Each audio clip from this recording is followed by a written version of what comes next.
Okay. Hello, everybody. My machine says recording is in process. Okay. So today's lesson is going to be on mysticism, okay, the history of mysticism. And it's scheduled for November the 29th, 2021. So that means you've just had Thanksgiving. So I want to hope that you had a great Thanksgiving and ate a lot of turkey and pumpkin pie. Okay. All right. So let me move on to this mystical information. Okay. Ego? Where do you go? Yeah. All right. Let me minimize myself. You know, it's the first thing I always do. Get myself out of the way. Okay. Move on to from the beginning.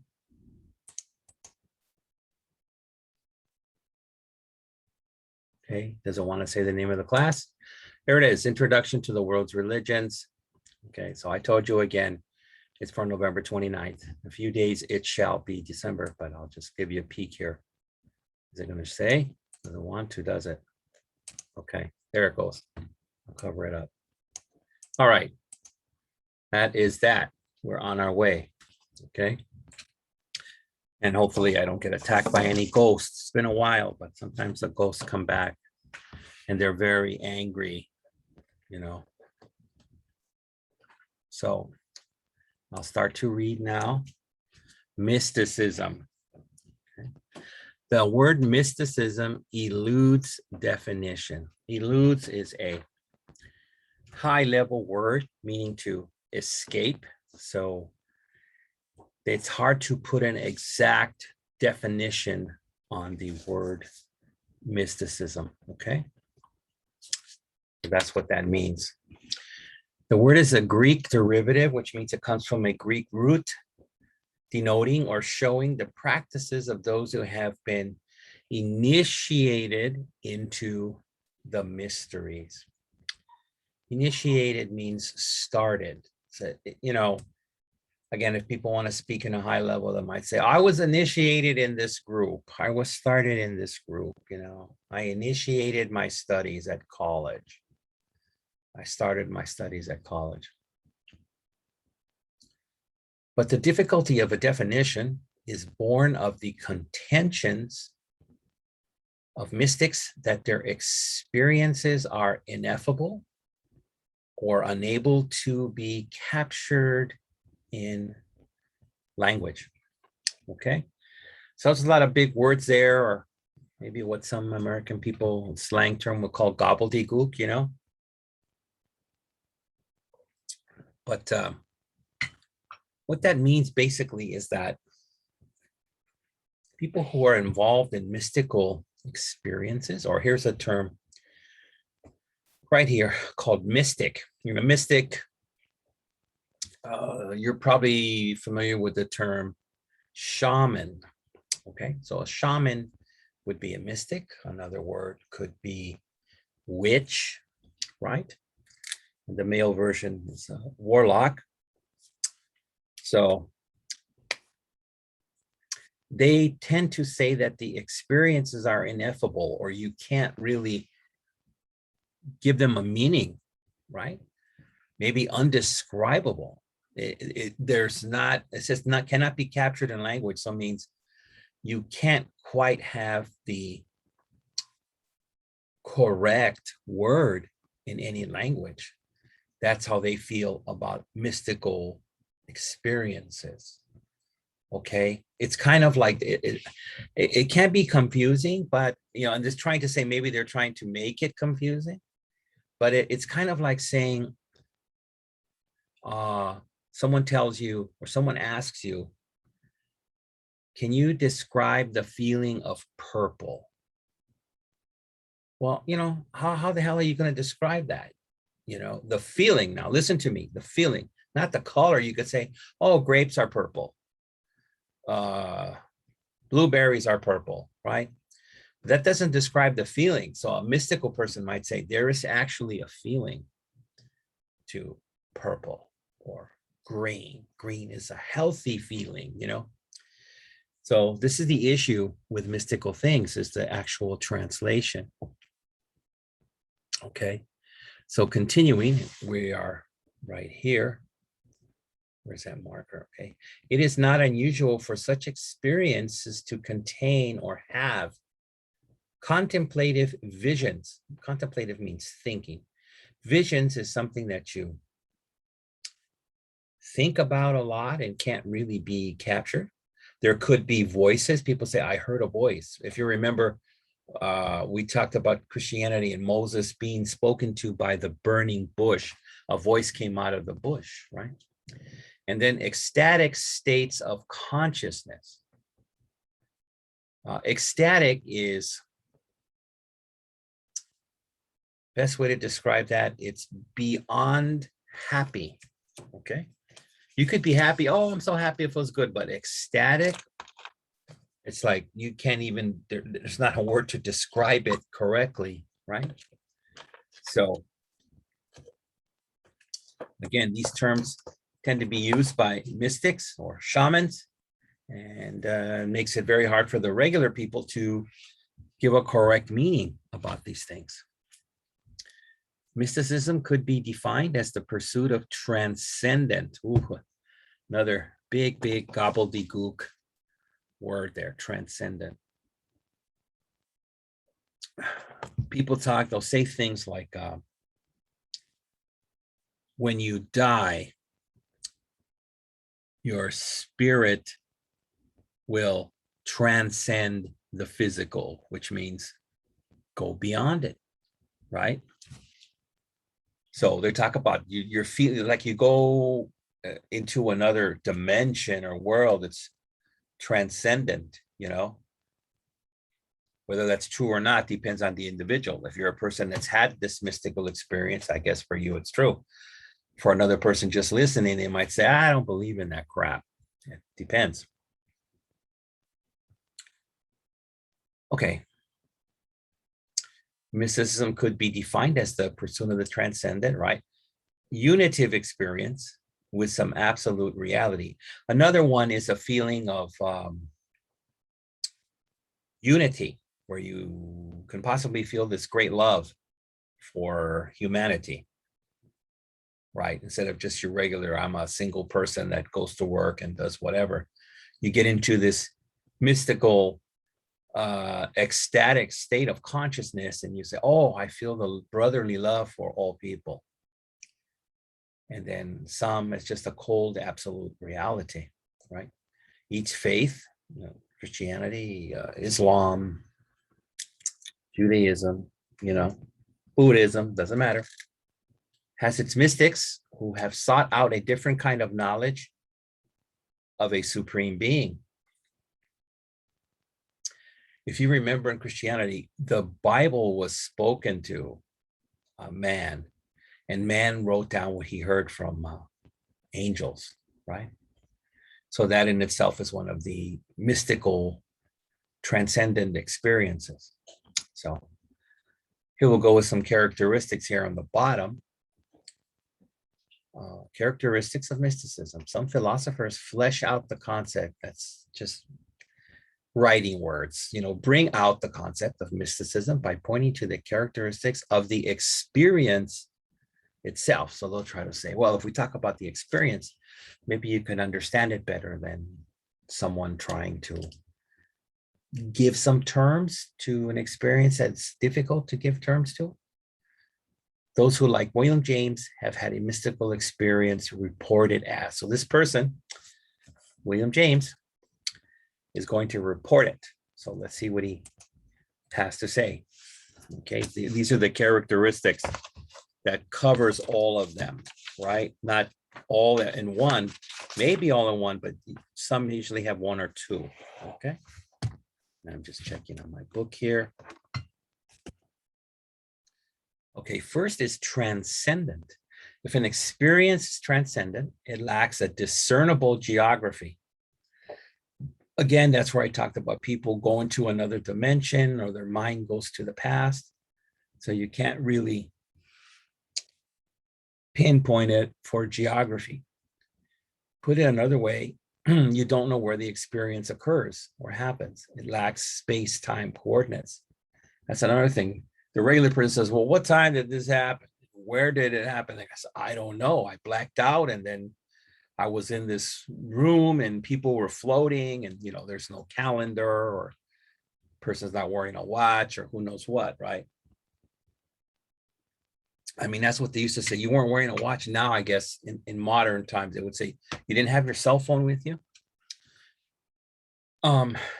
It thus makes little sense to say the experience occurred in her mind, or the experience occurred in a reality beyond the soul.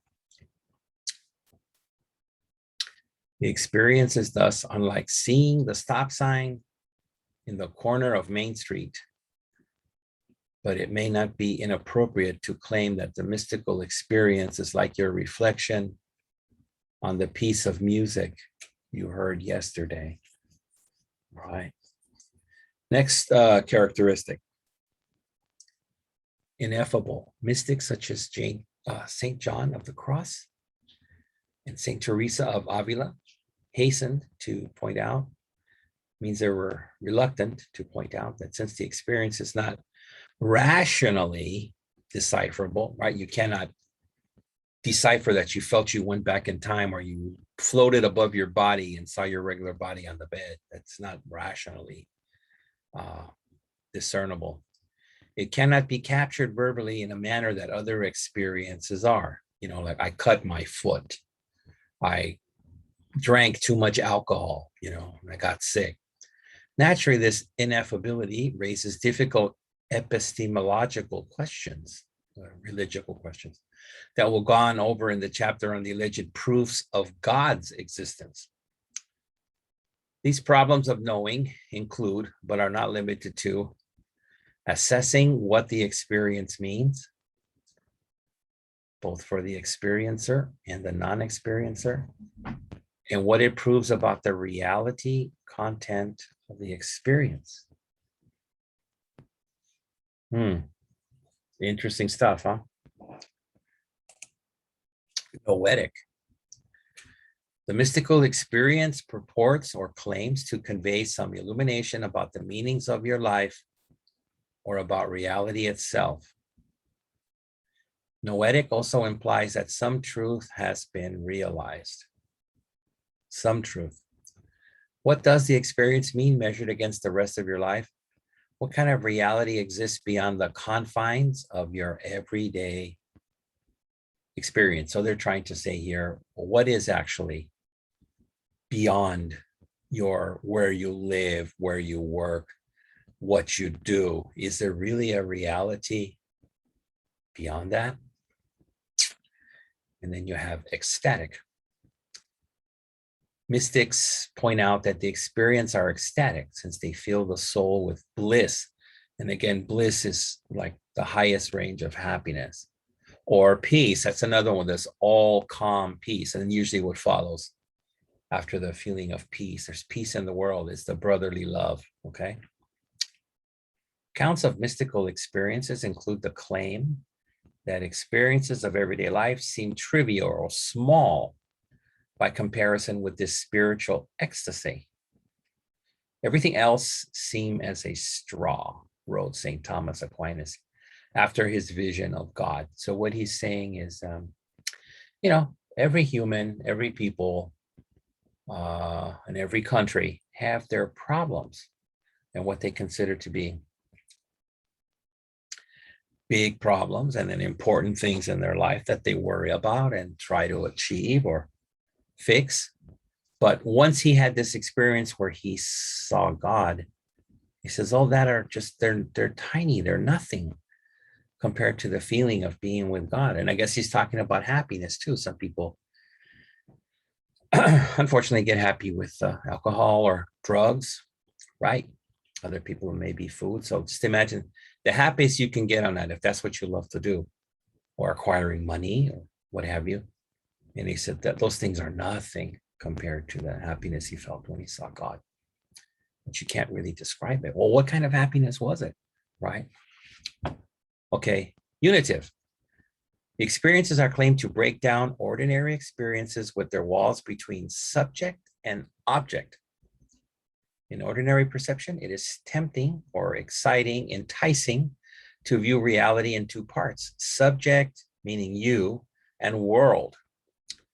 But the religious experience breaks down this duality in favor of the experience that unites the perceiver with God or some other object of perception, meaning people, right? So it's a lot in there. So I got a question in there, folks. Let me pull it out for you, okay?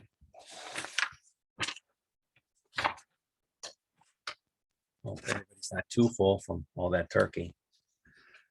Okay. Hit the new share whiteboard. Okay, didn't want the whiteboard? Oh my gosh, bad. Okay, let me get that pencil. Okay, let's see what I got here. Is it gonna be a tough? Probably not. I'm feeling kind. It's the holidays, right? Start of the holidays. Like I said, in a few days, it'll be December. Wow.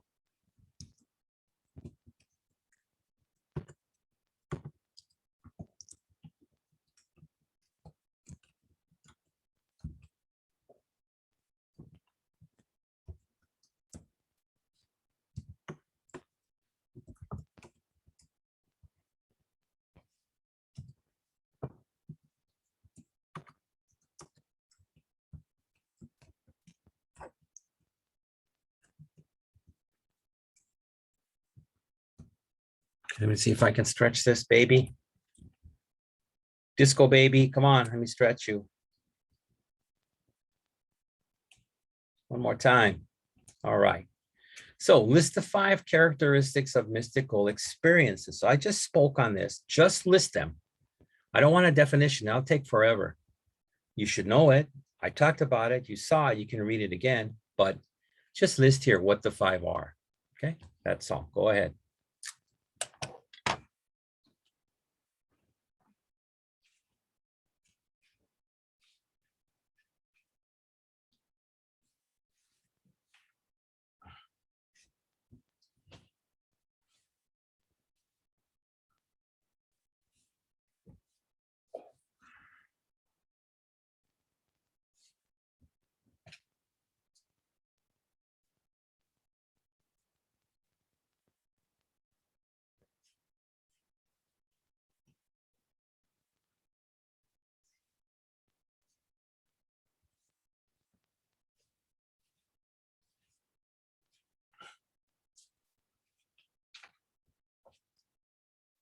Take your time. You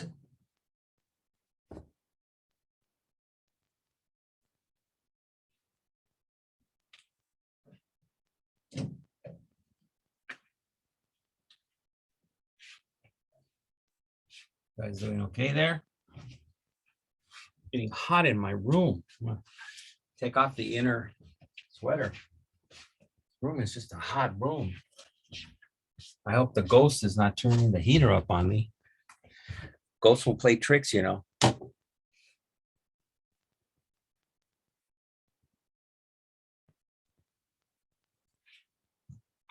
Okay, you think you got that?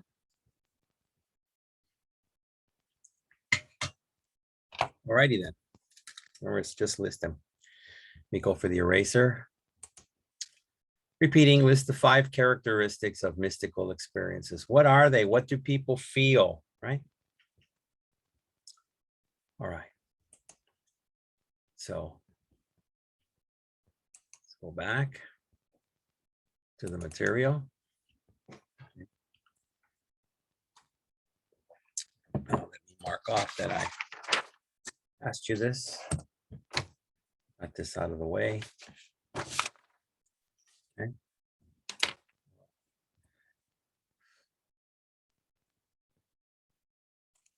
All right, so now varieties of mystical experiences. In theistic traditions, okay, so that has to deal with religions. Mysticism is often described as a unitive experience of love and communion with God. In non-theistic traditions, such as Buddhism, it is an intuitive or contemplative approach to understanding some ultimate reality and thereby having a renewed understanding of what is really real. So, like, in the case of like Buddhism, which believes in reincarnation, you know, like Western reality is, yeah, I'm here. I want to go shop in Beverly Hills. I got to have an expensive car. I got to eat in nice restaurants, But for someone that's a Buddhist and they've had these experiences, they realize that's not really a reality, what's important, right? But when they have a communion with Buddha or a spiritual feeling, that's how they get these understandings, right? You have a renewed understanding of what is really real or important. That's why they have a saying here, money comes and money goes, right? In either case, it is understood as an experience beyond ordinary experience and reason.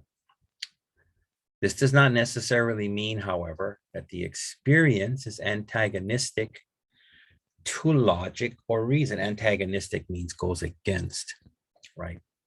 So a lot of people who do not believe in any mystical experiences will say, well, that stuff's crap because it's always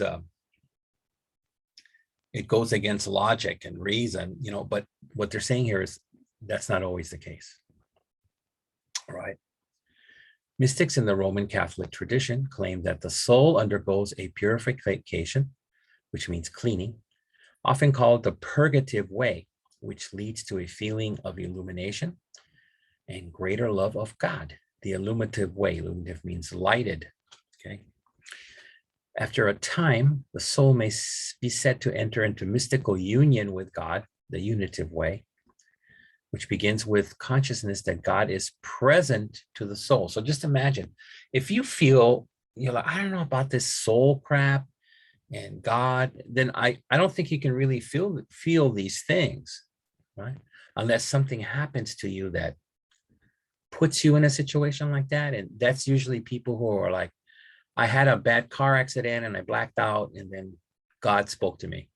Or I was dying in the hospital and then they actually declared me dead and then they electroshocked my heart. And when I came back, I had seen my dead body and I realized God existed. So those are people who are not before Christians or religious folks, but things happen to them. The soul progresses through a time of quiet and ecstatic state to a final state of perfect union with God, which sometimes referred to as a spiritual marriage, right? Interesting stuff.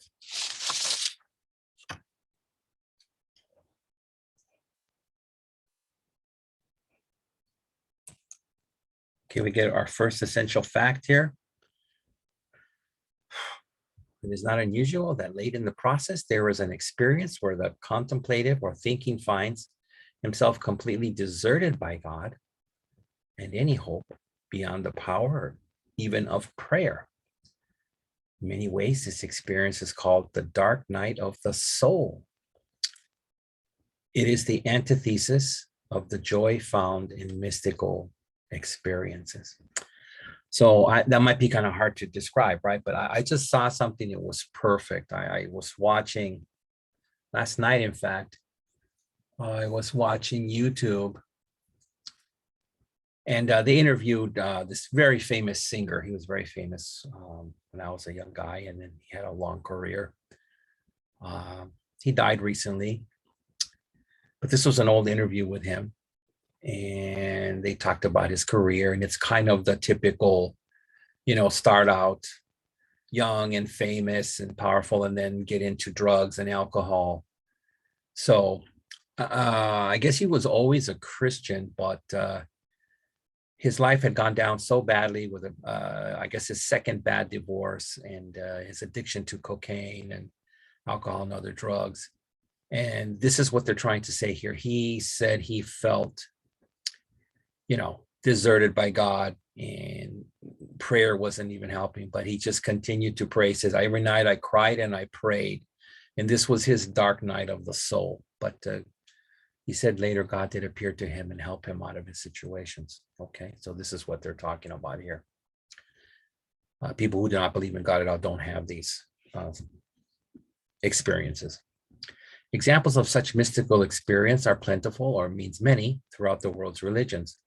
People who have had the experiences insist that they are not fully accessible by just reading about them. So you can't have them by just reading about it. Like, I listened to him also on the YouTube, but it doesn't mean that I had the same experience, even though I can appreciate and be happy for him that he had that. One can't intellectualize, that means mentally, the experience, for the mystical experience is not just a state of knowing. Reading mystical literature, whether those detailing the vivid descriptions of Teresa of Avila or those of the Muslim Al-Ghazali, is only an indirect approach to the experience. The direct approach must be one where the subject is unified with the object, you with God, and transcends the subject-object divisions of everyday life. And again, that's why I mentioned things like a car accident, being technically dead in the hospital before they bring you back, right? These are outside of your experience of just, I wake up in the morning, I make a breakfast, I get in my car, I drive the 5 freeway and I go to work. Those are different. Some maintain that mysticism is the heart of all religion and even a key to the unity of all religions. As such, religions prescribe techniques of contemplation, which means thinking, and deep thinking and meditation. Okay. So that should bring me to the bottom of varieties of mystical experience. And I'm on to the next question.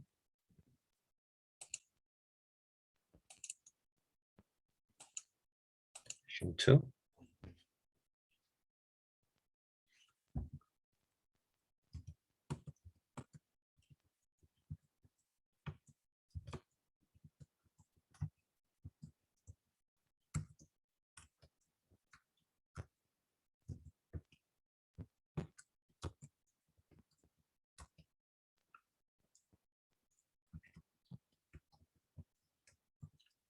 I think I can also make this a onesie.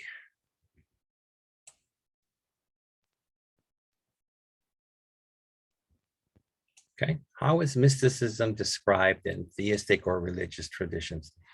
This you have to write a little more. Okay, these are not just a 1, 2, 3, 4, 5. Okay, so go ahead. It's getting a little hot, so I'm gonna turn the aircon on if you hear a noise.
Okay, you guys hanging in there on that one? I hope so.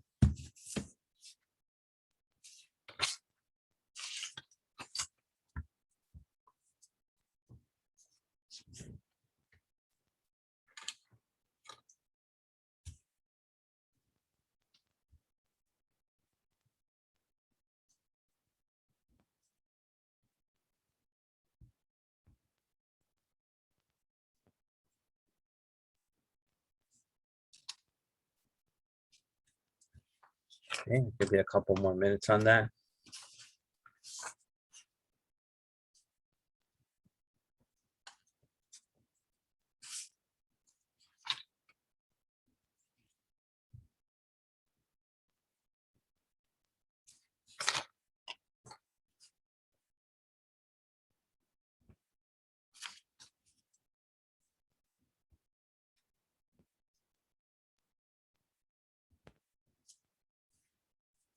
Okay, I think you got that. I think it's time for me to grab this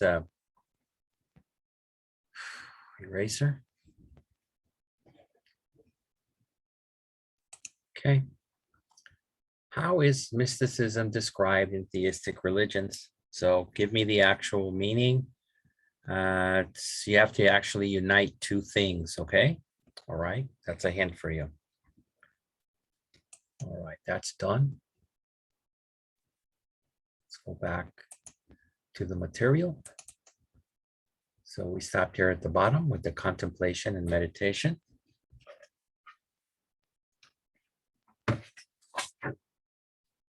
And move on to the next, which will be actual experiences across faiths. Oh, and for Yishwan, Wani, that would be page 248. Sorry, I know you girls like to keep up on the pages. Okay, so like I said, actual experiences across faiths. For the believer, the encounter with a transcendent, sacred reality is often proof positive of the reality described in the experience. Consider the description of such an experience by the American philosopher William James, 1842. He lived to 1910, writing in his Varieties of Religious Experience. So here's a good description, okay?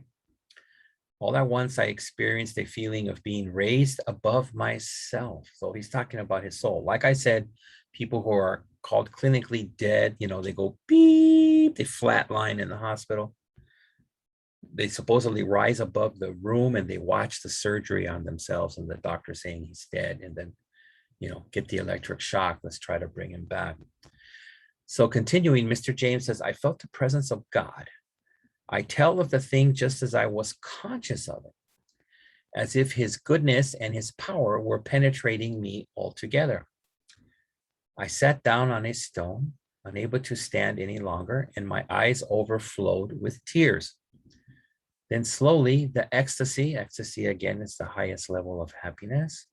It's another term used for that, left my heart.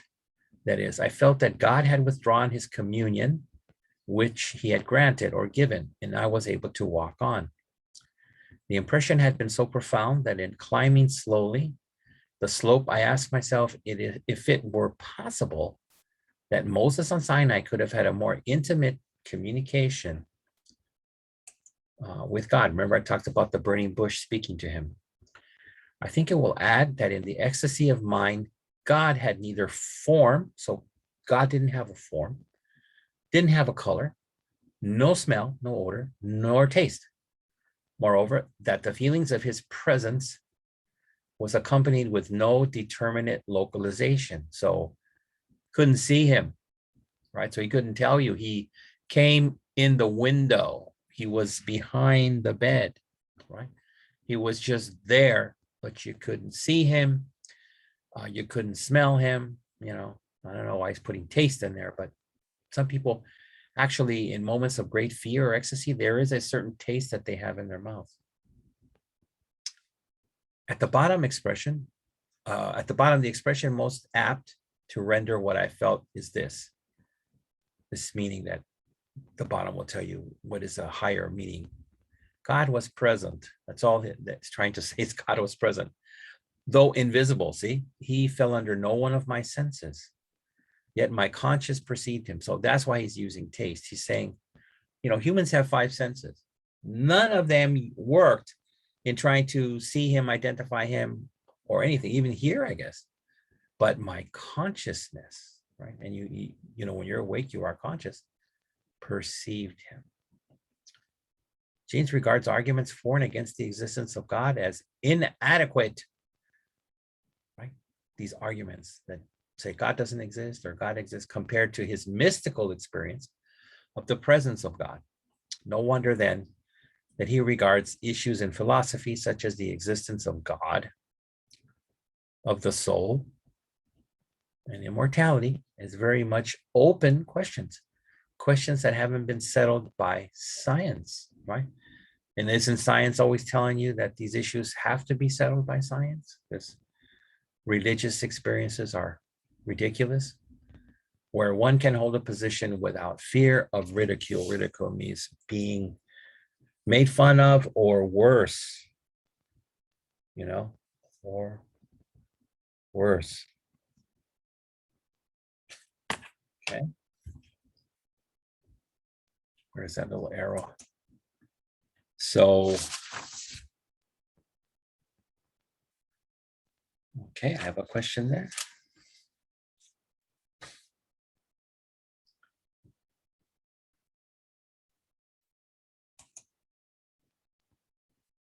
Whiteboard, where is ya?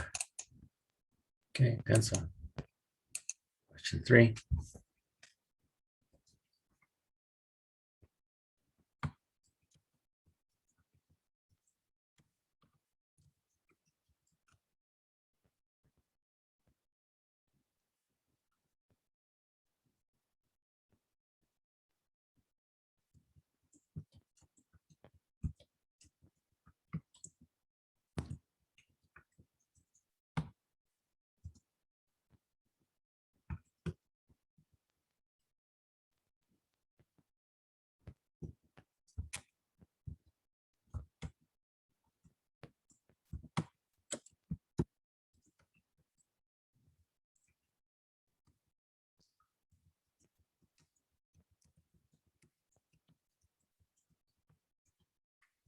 Okay, I might be able to make this a Tuesday.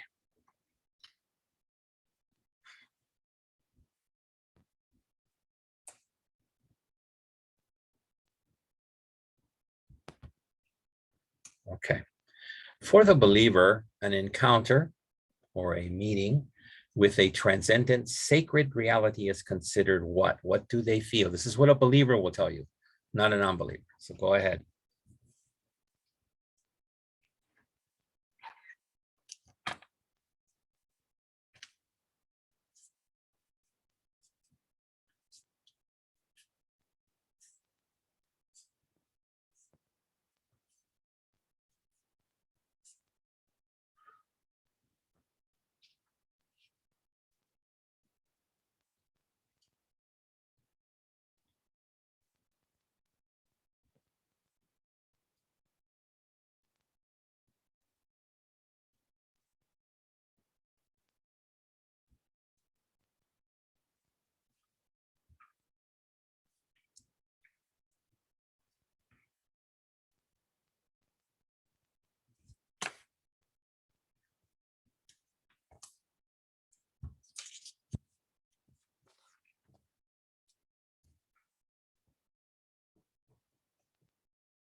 You're gonna have to write a little bit there, so I'm giving you some time.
Okay, you think you got that?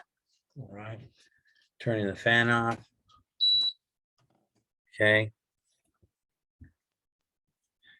Getting the eraser. For the believer, an encounter with a transcendent sacred reality is considered what? So I have to do a little writing on that. Okay, it's not a one-word answer. All right. Back to the material. I have to mark down I asked that question. Question 3. Now we're going to move on to Saint Teresa of Avila, born 1515 and died 1582. Okay. Continuing, a nun of the Carmelite order, Teresa became disillusioned. Disillusion means lost all respect, with the laxity, which means kind of like laziness of the order, and tried to reform it by founding a convent, which is kind of like a, not necessarily a church, but it's like a church. And that's for women, for nuns, right? In Avila, Spain, and by involving it in a more disciplined life of prayer. So I guess she felt that in her other order, they were not praying enough, not taking the religious part of their experience that seriously. Okay. She was influenced by St. John of the Cross and authored several books on Christian spirituality. One was entitled The Interior Castle.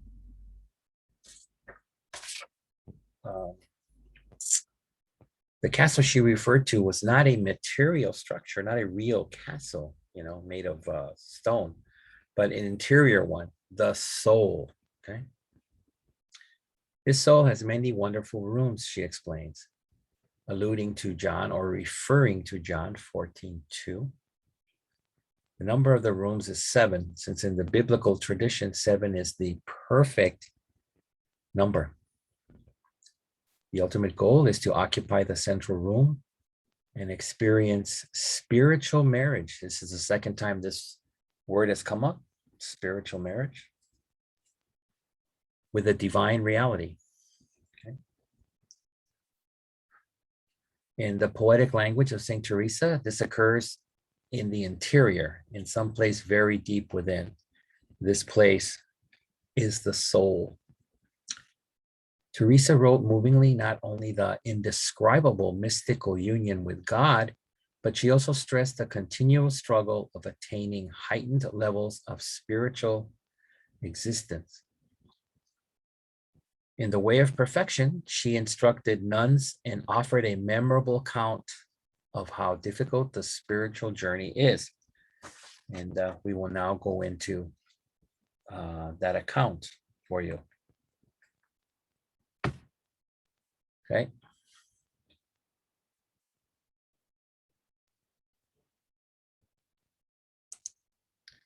She says, do not be frightened, daughters, by the many things you need to consider in order to begin this divine journey, which is the royal road to heaven. A great treasure is gained by traveling this road. No wonder we have to pay what seems to us a high price. The time will come when you will understand how trifling or worrisome everything is next to so precious a reward. Now, returning to those who want to journey on this road and continue until they reach the end, which is to drink from this water of life, I say that how they are to begin is very important. In fact, all important. They must have a very great and very resolute determination to persevere until reaching the end, come what may. Whatever work is involved, whatever criticism arises, whether they die or arrive on the road, or even if they don't have courage for the trials that are met, of it, the whole world collapses. Okay.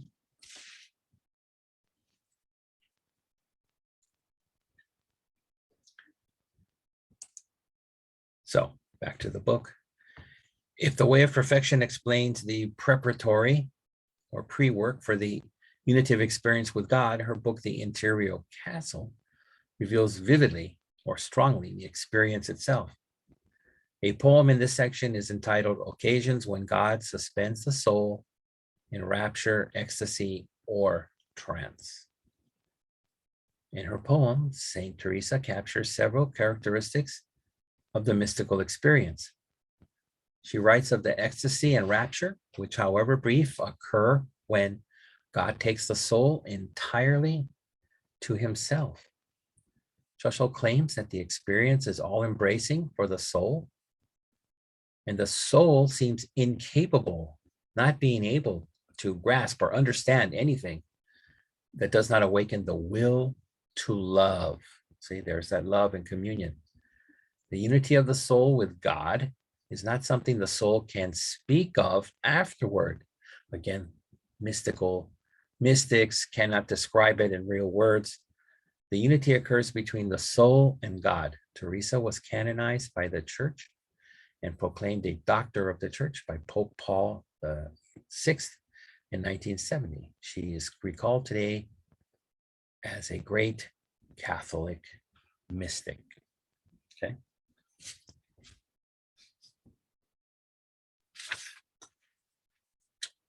All right, let me make sure we're where we need to be. Good deal. So, you know, I'm going to have questions there.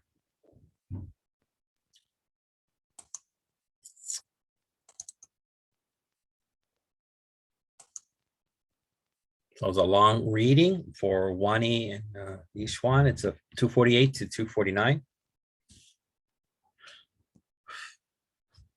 So this will be question 4.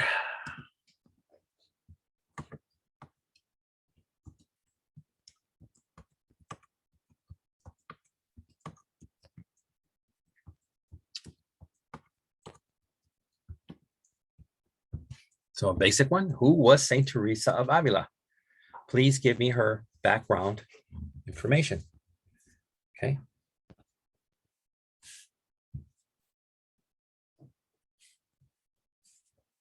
Define who she was, important aspects of who she was.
You guys getting ready for that question number 2? Because it was a long reading, so you know I gotta have 2 there. It can't just be 1 like the previous couple of pages.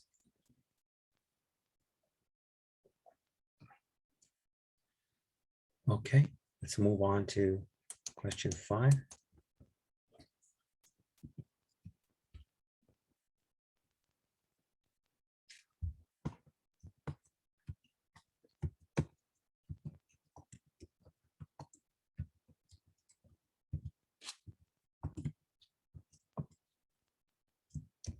That's an easy onesie.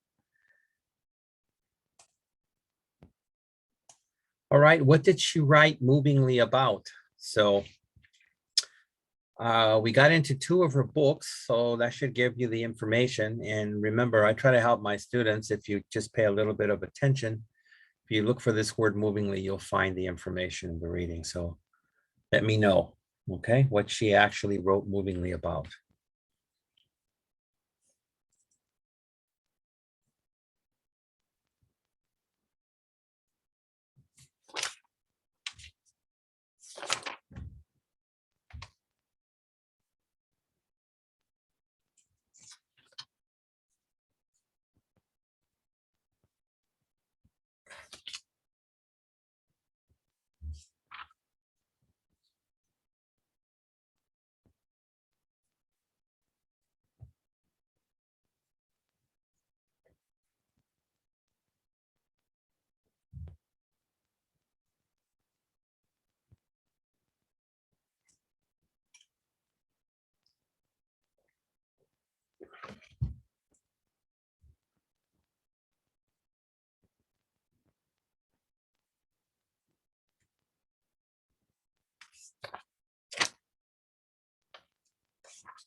Okay, you think you got that? So 4 was writing about her background, and 5, what she did, what she wrote about.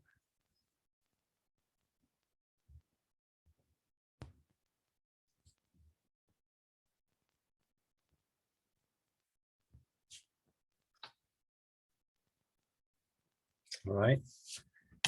So let me get the eraser. 4, again, who was Saint Teresa of Avila? Don't say, she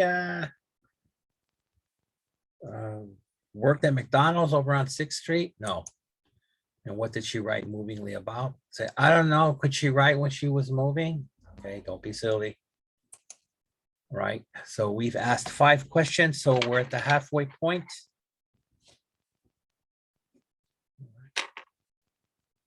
Let's move to the new share.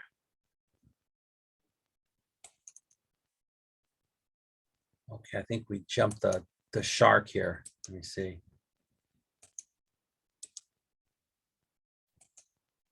Yeah, see, we ended here. She was a great Catholic mystic. Now we move on to mysticism in Islam. Okay, mysticism in Islam. And if you didn't know, if you've heard these terms about genies, they actually come from the word jinn, which come out of the mysticalness of Islam, right? They're not Christian originated. Okay, mysticism in Islam. In his autobiography, the Muslim philosopher Al-Ghazali, 1058 to 1101, talks about the experience, the Sufis, who are Muslim mystics. He writes about them. The science of the Sufis aims at detaching the heart or removing the heart from all that is not God. So I guess all the pleasures, right? Again, I've described money, food, drugs, smoking, sex, right? All that is not God. And at giving it to the whole soul occupation of the meditation of the divine being. So you concentrate, maybe you're not even on working anything, just divine. You think about God. It doesn't talk about, the Sufis also danced in a circle. It puts them in a trance.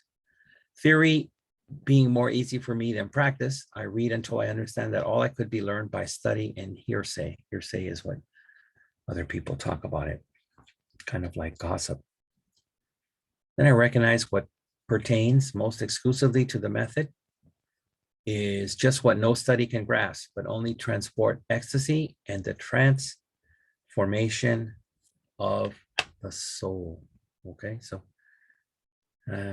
this Muslim philosopher says, unless you practice what they practice, unfortunately here it doesn't talk about the spinning, dancing that they do that puts them in a trance, but you have to get to that experience in that situation physically and mentally, and it'll take you there spiritually. Just talking about it or just reading about it will not do it for you.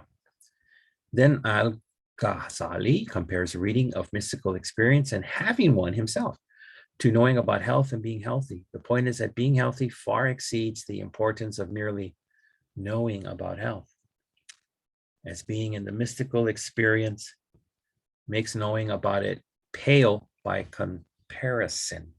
Okay. So I have all this knowledge about health, but it's like, do you really know what it is to be healthy though? Do you know the exact feeling? That's what he says is most important. Okay.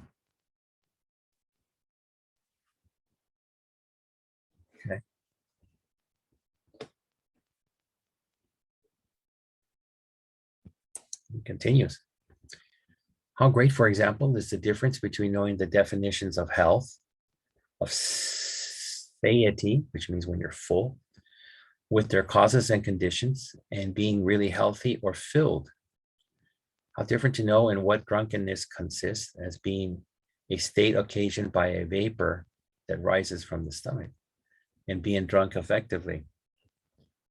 Without doubt, the drunken man knows neither the definition of drunkenness nor what it makes it interesting for science. Being drunk, he knows nothing. Whilst the physician, although not drunk, knows well in what drunkenness consists, And what are its predisposing conditions? Similarly, there is a difference between knowing this nature of abstinence, abstinent means when you don't drink, and being abstinent of having one's soul detached from the world. Thus, I learned what words could teach of Sufism. But what was left could be learned neither by study nor through the ears, which means listening, but solely by giving oneself up to ecstasy and leading a pious or religious life. At this point, Al-Ghazali reflects on what has kept him from experiencing the mysteries of the Sufis. He didn't have control of his passions, which kept him from having a unitive experience with God. Reflecting on my own situation, I found myself tied down by a multitude of bonds, temptations on every side. Considering my teaching, I found it was impure before God. I saw myself struggling with all my might to achieve glory and to spread my name. What follows? The personal revelation and an account of his attempt to break away from his life in Baghdad, at the end of which he fell ill with a paralysis of the tongue. Then, feeling my own weakness and having entirely given up my own will, I repaired God like a man in distress with no resources. Okay. He answered as he answers the wretch who invokes him. My heart no longer felt any difficulty in renouncing glory, wealth, and children. So there was no pain. It's going to be hard. It's like, imagine you win the lottery and they say, okay, Temujin, you won $4 million. Do you have the power to say, I don't want the money, right? Or would you feel a great pain, right? But he says, hey, I don't have any pain now. I'm renouncing or not accepting glory, with like fame, wealth, and my children. So I quitted Baghdad and reserving from my fortune only what was indispensable for my subsistence. So he only took enough money to survive. I distributed the rest or gave it. I went to Syria, where I remained about 2 years with no further occupation than living in retreat and solitude, which means alone, conquering my desires, combating my passions, training myself to purify my soul, to make my character perfect, to prepare my heart for meditating on God, all according to the methods of the Sufis, as I had read of them. So he truly wanted to attain the state that the Sufis had, right? Okay, so that was kind of long too. So, I'll have at least a question in there, right? Okay.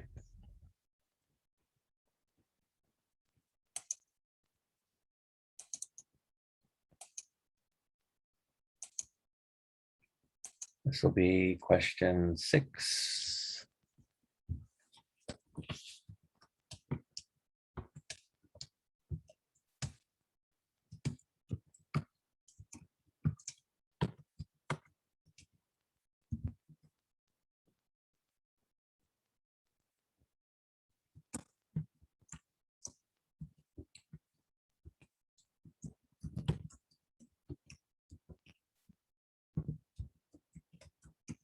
So this is a 2-parter. Beware. I'll try to stretch it to a onesie. Can I do it? One more time.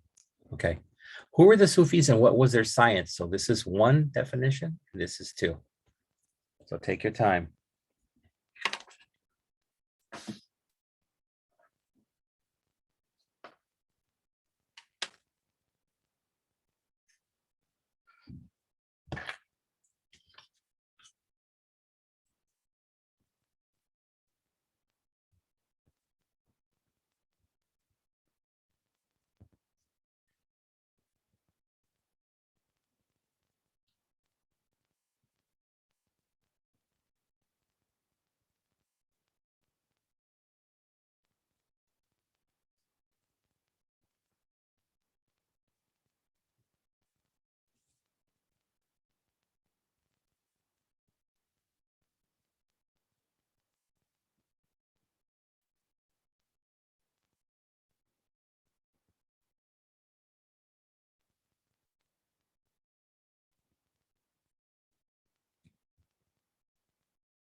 Okay, you guys doing okay on that? Make sure you get both parts.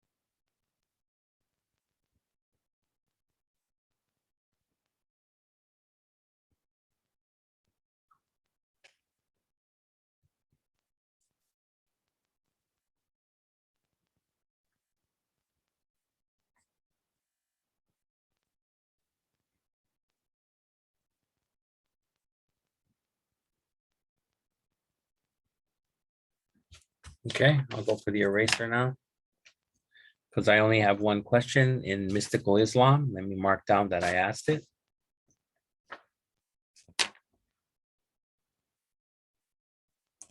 Okay, who were the Sufis and what was their science? It's a two-parter. People, who were they and what did they believe? What did they practice? Okay.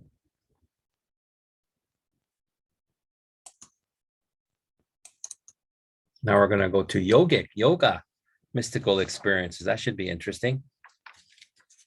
The word yoga means in English to yoke, denoting or showing a union between the soul and the divine. Its primarily meaning is probably work in the sense of spiritual practice. In Sanskrit, it means ascetic discipline, a discipline aimed at liberation from the cycle of rebirth and suffering, enlightenment or ecstatic transcendence of the world.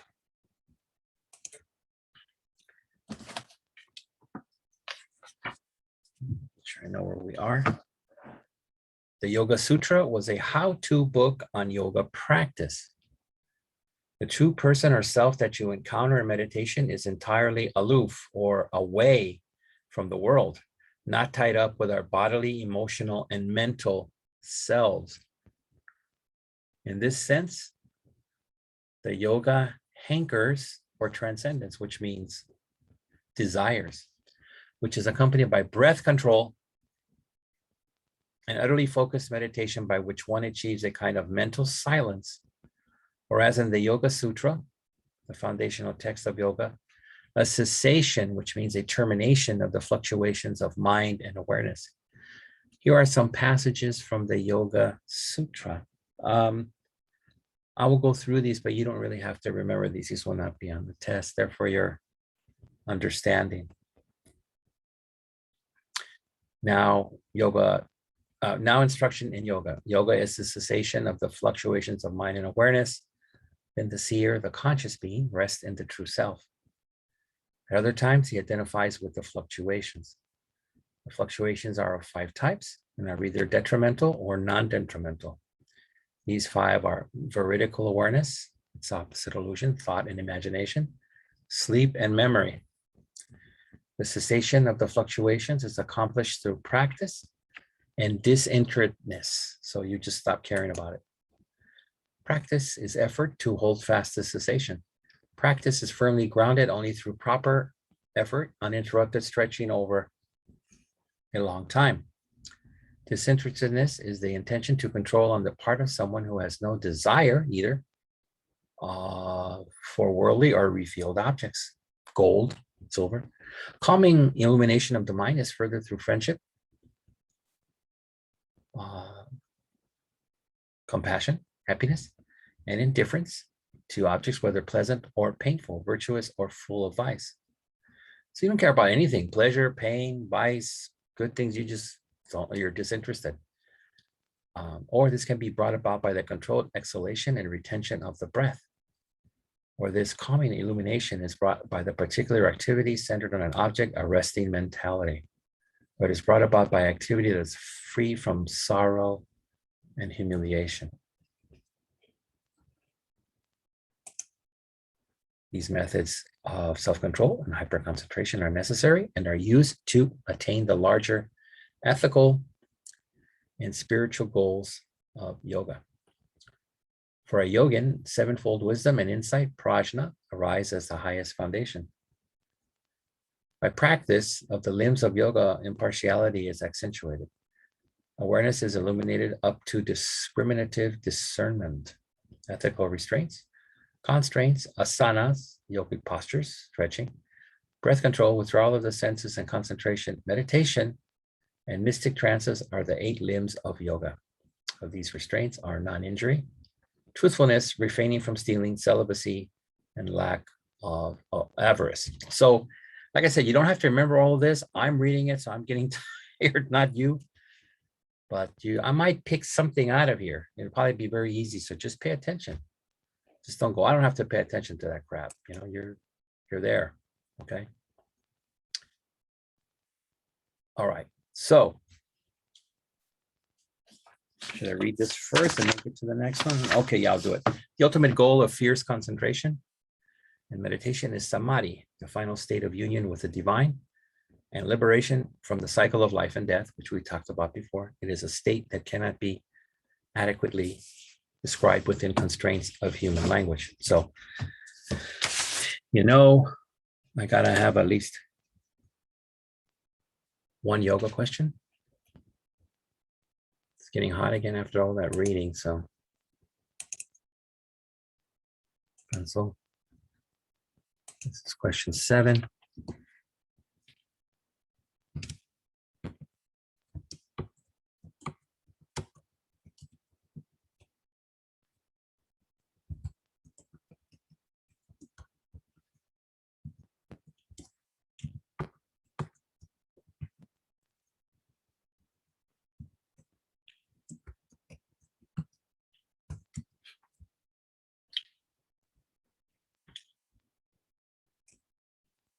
Well, that's supposed to be a question mark. All right. So in English, what does yoga denote? So the denote, if you look for the denote, it'll show you where to find the answer. Okay. So go at it. So like I said, it was getting hot. Put the air on.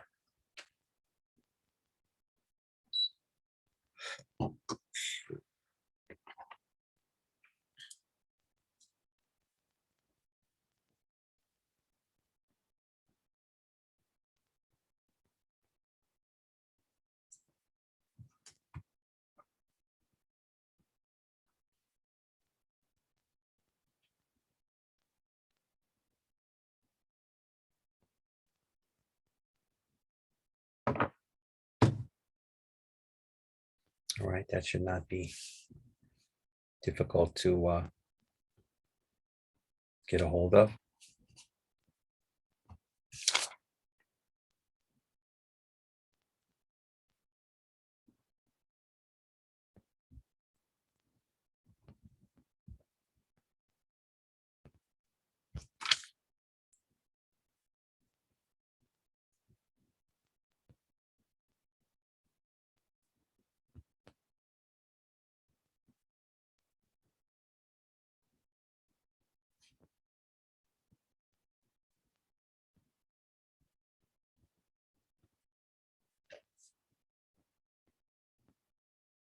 Okay, I think you got that. All right. Let me grab the eraser. Repeating in English, what does yoga denote? What does it mean? What is it saying there? Okay. All right. Back to the material. We're into Buddhist meditation. Buddhists have their own version of a transcendent experience, which is achieved by meditation or zazen. Buddhists acknowledge that meditation is incredibly difficult, requiring feats of concentration that many people are not used to or unwilling to cultivate or learn. Samadhi is not dissimilar from the quest for nirvana in Buddhism. Okay, so remember we talked about samadhi up here. Samadhi, again, is not dissimilar from the quest for nirvana in Buddhism. The prerequisites for nirvana can be expressed as 3 principles: Abstention from harmful actions. So you don't do them, that's abstention. Shila, moral conduct. A disciplined mind, samadhi, mental concentration. And a proper understanding of the self and the world, prajna, wisdom. In Buddhism, these principles are connected to the law of karma, or moral retribution, that impacts the process of death and birth. According to Buddhists, the incentive for abstaining, or the reason why you want to abstain from harmful actions, is that such actions will lead to a punishment in a future life, right? About not maybe going to heaven. Or if you're talking about reincarnation, your future life might not be what you want it to be. And therefore make it difficult to escape the cycle of death and rebirth. Function of mental concentration is to remove desires and hatreds that lead to harmful actions. And wisdom results in an erroneous or mistaken understanding of self that feeds the whole process of desire, hatred, and harmful action. And here's a shock, folks. Let me press the next one. What happens? We're done with the reading. Okay. So, but I'm going to sneak a question in there extra because, and that's from this area, just as a hintaroo, okay? Just wanted to separate it. I don't want to bombard you, but now I got to do it. Okay. For that little area, got a question here. Okay, question 8. It's an easy one.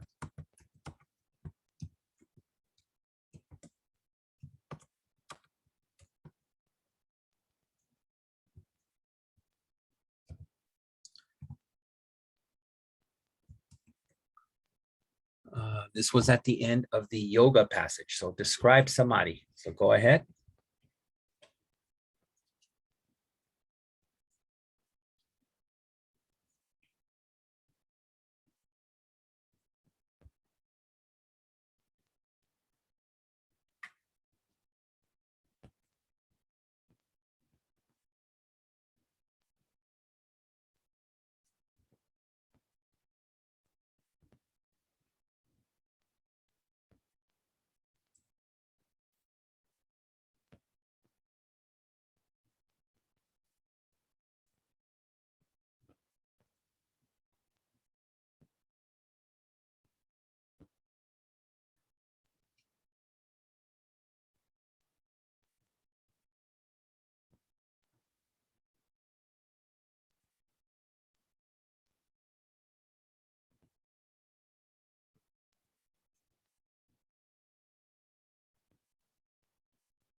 All right, think you got that down? Okay, then we move on to 9. And these I have 2 questions from the Buddhism, but they're really easy. They're the first one is a one word answer, so that you'll like that. You just have to know the processes.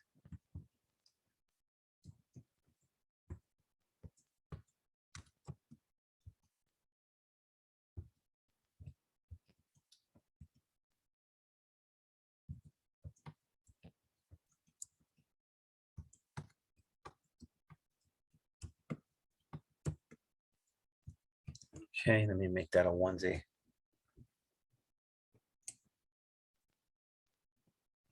Okay, how do Buddhists achieve transcendence? Okay, my funny guys, please don't come back to me with, they smoke marijuana. No, that's not how they do it.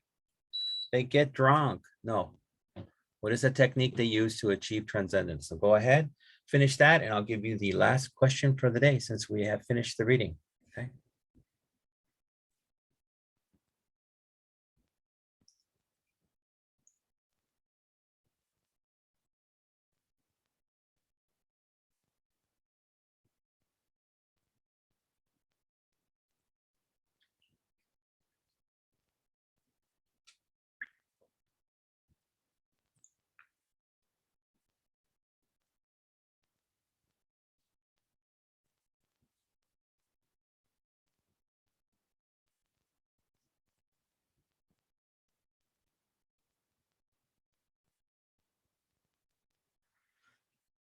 Okay, it's a one-word answer. Let me go ahead to the last question. I'm sure you guys want to get out of here. All right. Okay, 10, last question.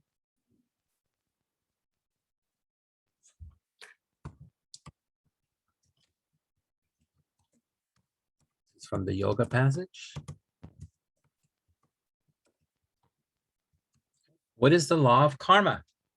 So it's just a couple of steps. So just don't give me the first one and quit, you know? There's a couple, maybe 2 or 3, and that's it. So go at it.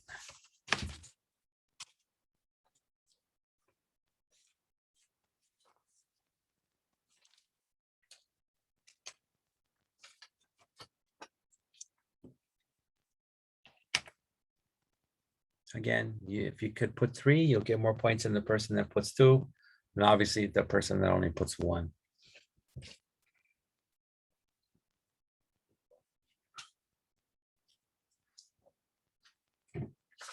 Okay, let me mark down that I've asked these questions for you. Describe samadhi, and then 9 and 10. Okay, and the last page would be for Wani and Yishwan, 254.